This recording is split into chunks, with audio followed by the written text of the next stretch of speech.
for coming today. Earlier today, Sue Gray published her final report, which I commissioned to get to the bottom of things and to set the record straight. And I'm grateful to her for her work. She's identified a number of failings, some official, some political, and some that I accept are entirely my own, for which I take full responsibility. I want to start by saying that I'm humbled by what has happened, and I renew my wholehearted apology for the gathering in the Cabinet room on the 19th of June 2020, my birthday, for which I received a fixed penalty notice. Now that Sue Gray has completed her inquiry and everyone can read her report, I want, in all humility and without mitigating what has happened, to offer a few points of context. 10 Downing Street is not just my official residence, but the headquarters of the government, where hundreds of people work, and because they directly support the Prime Minister, the regulations allowed them to continue attending their offices for work purposes throughout the lockdowns. Sue Gray describes them as tight-knit groups of officials and advisors who worked long hours under difficult conditions. These were the public servants who secured the PPE that saved many lives, established the biggest testing program in Europe, and enabled the development and distribution of the vaccines that succeeded in protecting so many people. When some of these officials and advisors were leaving their jobs, I briefly attended gatherings to thank them for everything they had done, because I believe that recognising achievement and preserving morale are essential duties of leadership. The police did not find my attendance at these occasions to be a breach of the rules, but they found otherwise in respect of some of those gatherings after I had left or when I was not in the building. Downing Street and the Cabinet Office together have hundreds of rooms, and again, I say this not in any way to extenuate my personal responsibility, but to give context to these events. And I was in particular appalled to learn that there have been multiple examples in Sue Gray's phrase of disrespectful and poor treatment of cleaning and security personnel. And this afternoon I personally apologised to those dedicated members of staff for what happened, and I expect anyone who behaved in that way to do the same. As Sue Gray acknowledges, I have acted on her recommendations to make a series of changes. 10 Downing Street now has its own permanent secretary charged with upholding the highest standards. I've appointed a new leadership team, including a new chief of staff and a new principal private secretary. And I've made it easier for any member of staff to voice any worries they may have. And Sue Gray says that she is reassured by this reform. And it is precisely because I have learned this lesson that I feel an even greater weight of responsibility to deliver on the priorities of the British people and lead our country through some of the most challenging times in recent history. I will work every hour to ease the hardship caused by the rising cost of living, to protect our nation from the aftershocks of COVID, to stand firm against Putin's aggression, and unite and level up across our United Kingdom. That is the mission that drives this government, and that is the mission I will continue to pursue. Thank you all very much for coming. We're going to try and get as many questions in as possible. Can I just say one thing? We'll have a chance to have more questions if everybody can bear to confine herself to one question each. Let's go first to Chris Mason of the BBC. Thank you, Chris Mason from BBC News. Prime Minister, address our viewer today who hears all of this and questions your character, your judgment, your integrity and your willingness to tell the unvarnished truth. Bluntly, talk to our viewer, convince our viewer that you're not tempted or willing to lie to get out of a tight spot. No, I thank you very much, Chris, and I hope that the imaginary viewer, it's not an imaginary viewer, I hope we've got several viewers right now. I just say to that person, look, I've tried to explain as clearly as I can what happened, why I said what I said to the House of Commons, the event for which I have been found to be at fault. I've tried to explain the event in the cabinet room, and on July 19, 2020, where I was basically standing at my desk for a brief period, surrounded by some other colleagues, and then I've tried to explain the context of why I was at other events where I was saying farewell to valued colleagues. And I know that people will think some people will think it was wrong even to do that. I have to say I respectfully disagree. I think it was right. When people are working very hard for very long hours, when they're giving up a huge amount to serve their country, and they're moving on to some other part of government, I think it is right to thank them, or leaving government service altogether. I think it is right to thank them. And I repeat what I said in the Commons earlier on. I believe that they were work events. They were part of my job, and that view appears to be substantiated by the fact that I wasn't fined for those events.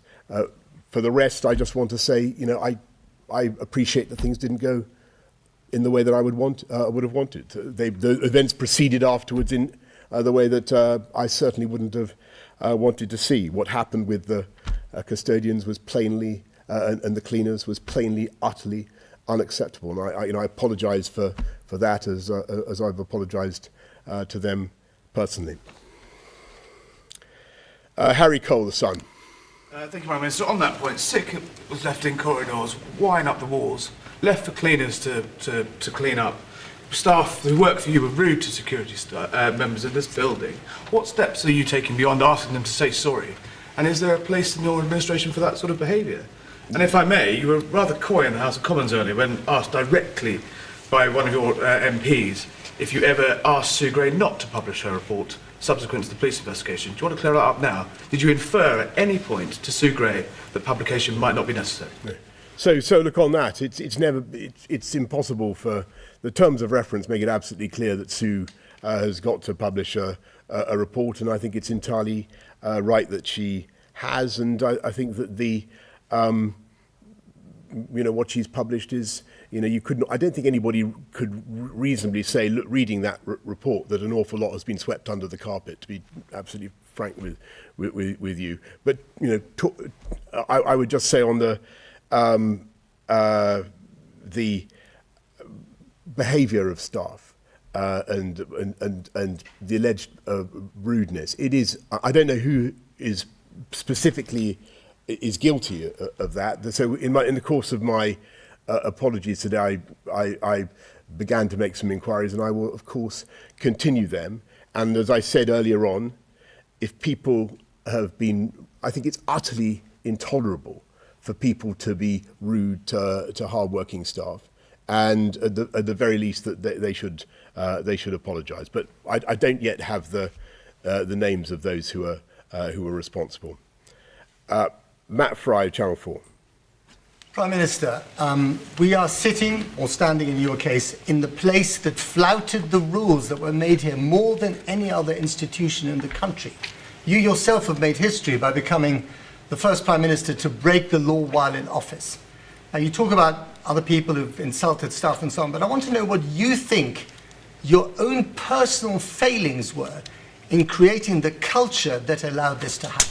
I think Matt, the best thing I can invite you to do is look very carefully at what Sue has said, and if you read her report and you look at the detail in which she describes, you talk about me, my own participation in the events, what I did, how long I was there, and so on. I think you get a pretty fair picture of what took place. That does not mean that I don't accept responsibility for the totality of what happened. And yes, I bitterly regret it, and that's why we've taken steps since the interim report, in particular, to drive a lot of change in Number 10 and the way Number 10 works, and to ensure that there are much clearer lines of command, and everybody understands, the difference between being engaged in work and in socialising. And I think that is the crucial thing. Jason Groves, Daily Mail. Thanks. Your principal private secretary appears to have been organising parties against advice. He seems to have been boasting about it, about getting away with it. Why didn't you stop him? And more broadly, is anyone in Whitehall government going to face any sort of disciplinary process as a result of this sorry saga? Yes. So first of all, Jason, I don't want to comment on individuals who are named in the report. I don't think it's right for politicians to talk about officials in that way, any official. What I can say is that I think that we've all no. So I want to be clear. I didn't know that. For instance, a lot of the stuff that I saw in the report this morning, was news to me. But I think it's important. Let me put it this way: I think it's important that everybody who's named, everybody who hasn't been named, everybody who's in any way involved in this whole business has got to learn the lessons, and that applies to everybody in the report. Tom Harwood, GB News. Thank you, Prime Minister.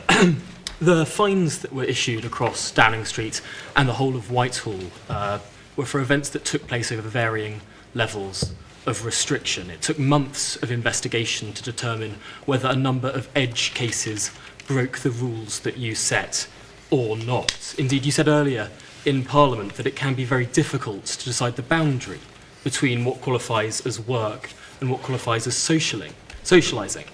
So in hindsight, were the rules that you set simply too unclear, too illogical, and too tight for too long? And just, if I may, on another issue that really does affect people up and down the country, real wages are projected to be lower in 2026 than they were in 2008.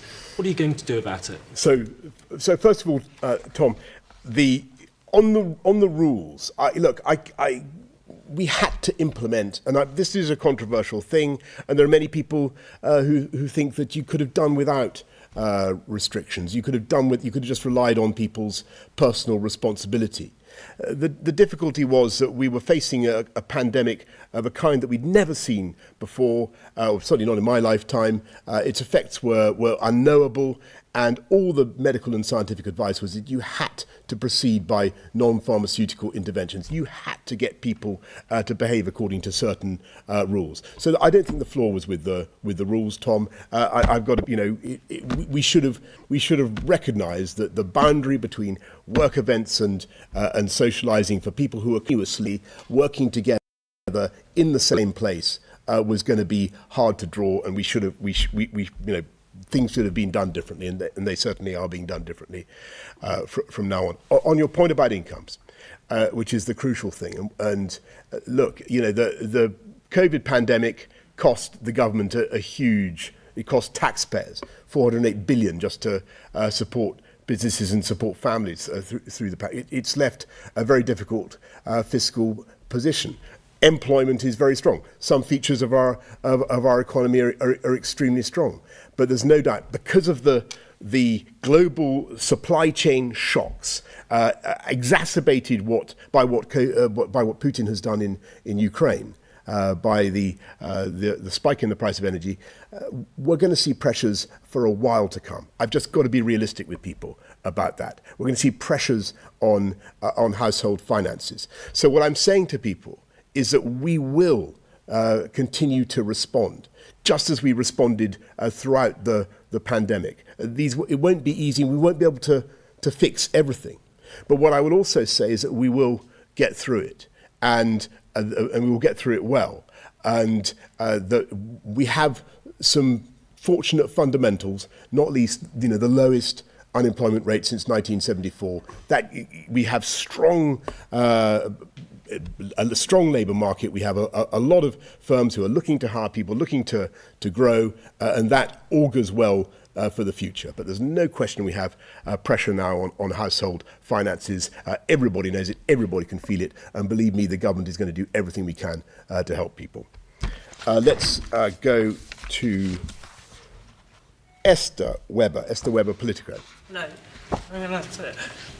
Given everything we've heard and what you said about the boundaries not being properly drawn, what can you say to reassure us that you and the officials you appoint to the top jobs are capable of being the grown-up in the room? Thank you, Esther. I think that I mean, just on me in particular and my role, I just remind you of what I have said, and I hope I won't seem to be pernickety when I say that I thought the things that I was attending were work events. I thought that my job was to thank people for their contribution to public life, to government service. But plainly, we all made mistakes, and we have to learn from them. It is no mitigation, but it's helped set the context that these were really, really exceptional circumstances.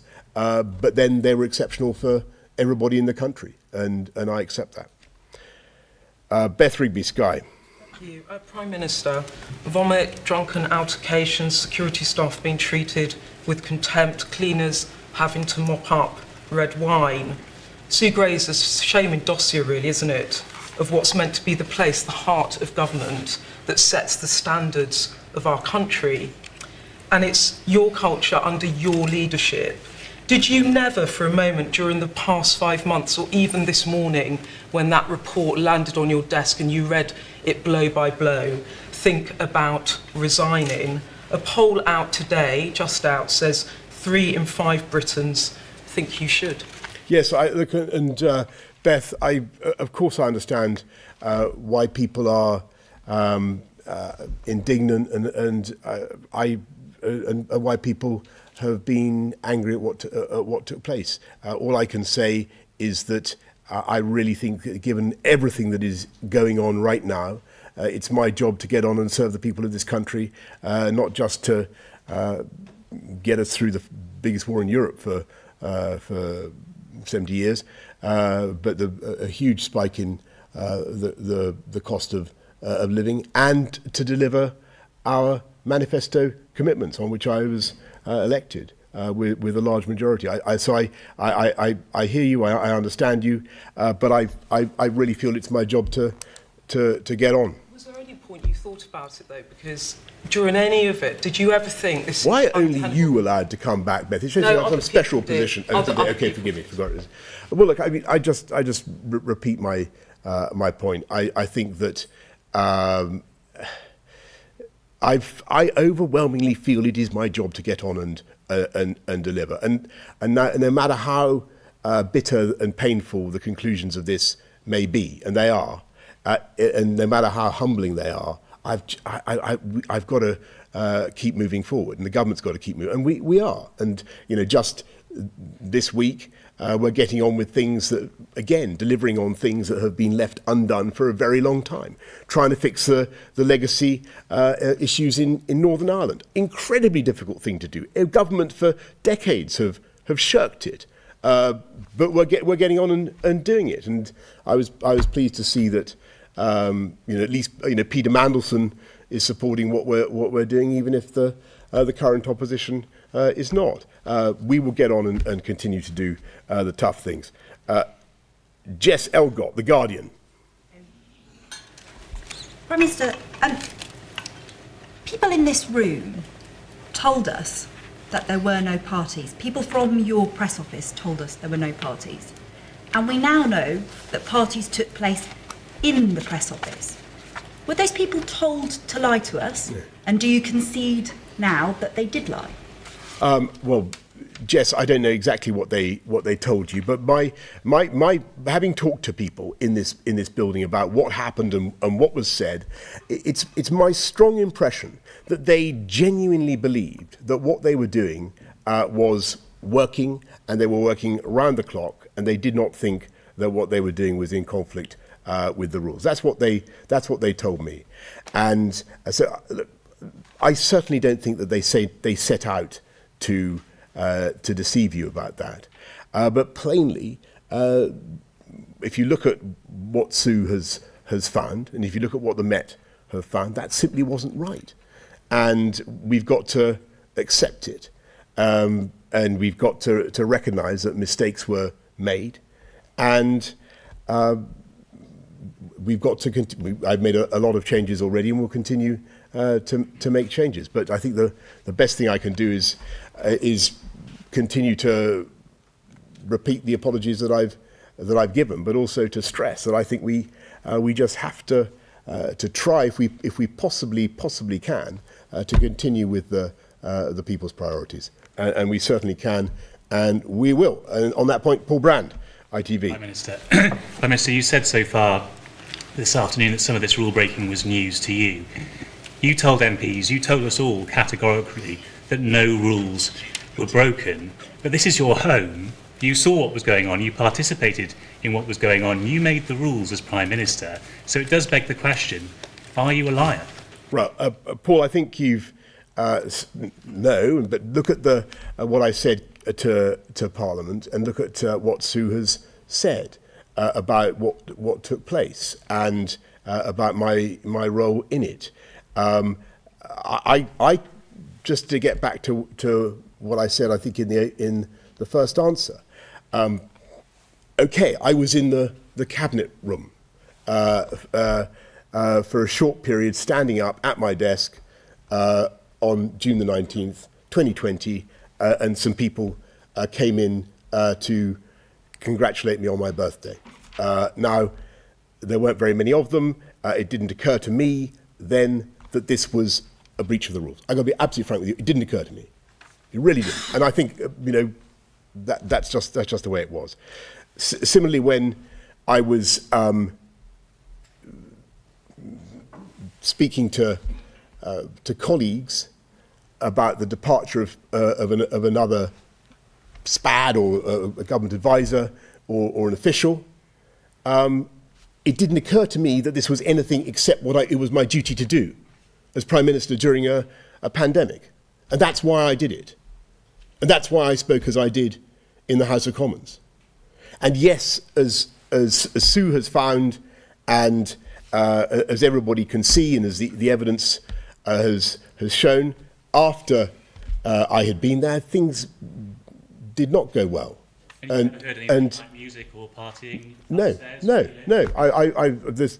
a let's be absolutely clear. This is a very, very big place. There are if you take number 10 and the cabinet office together, there are hundreds of rooms. My impression was that I was personally at work events. But look, that doesn't absolve me of responsibility for what happened in this place. I take that responsibility.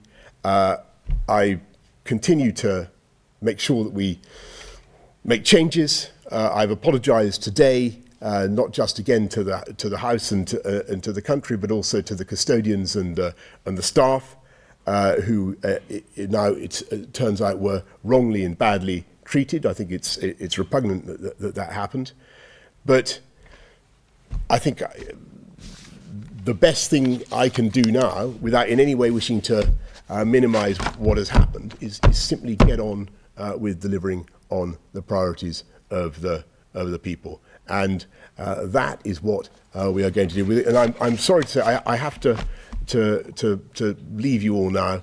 Come on, Prime Minister. Live question. Okay, I'll take 3 more questions, but I'm under strict. I was under strict instructions to agree to no more than 9. But such is my natural generosity of soul. I will go to Pippa Crerar.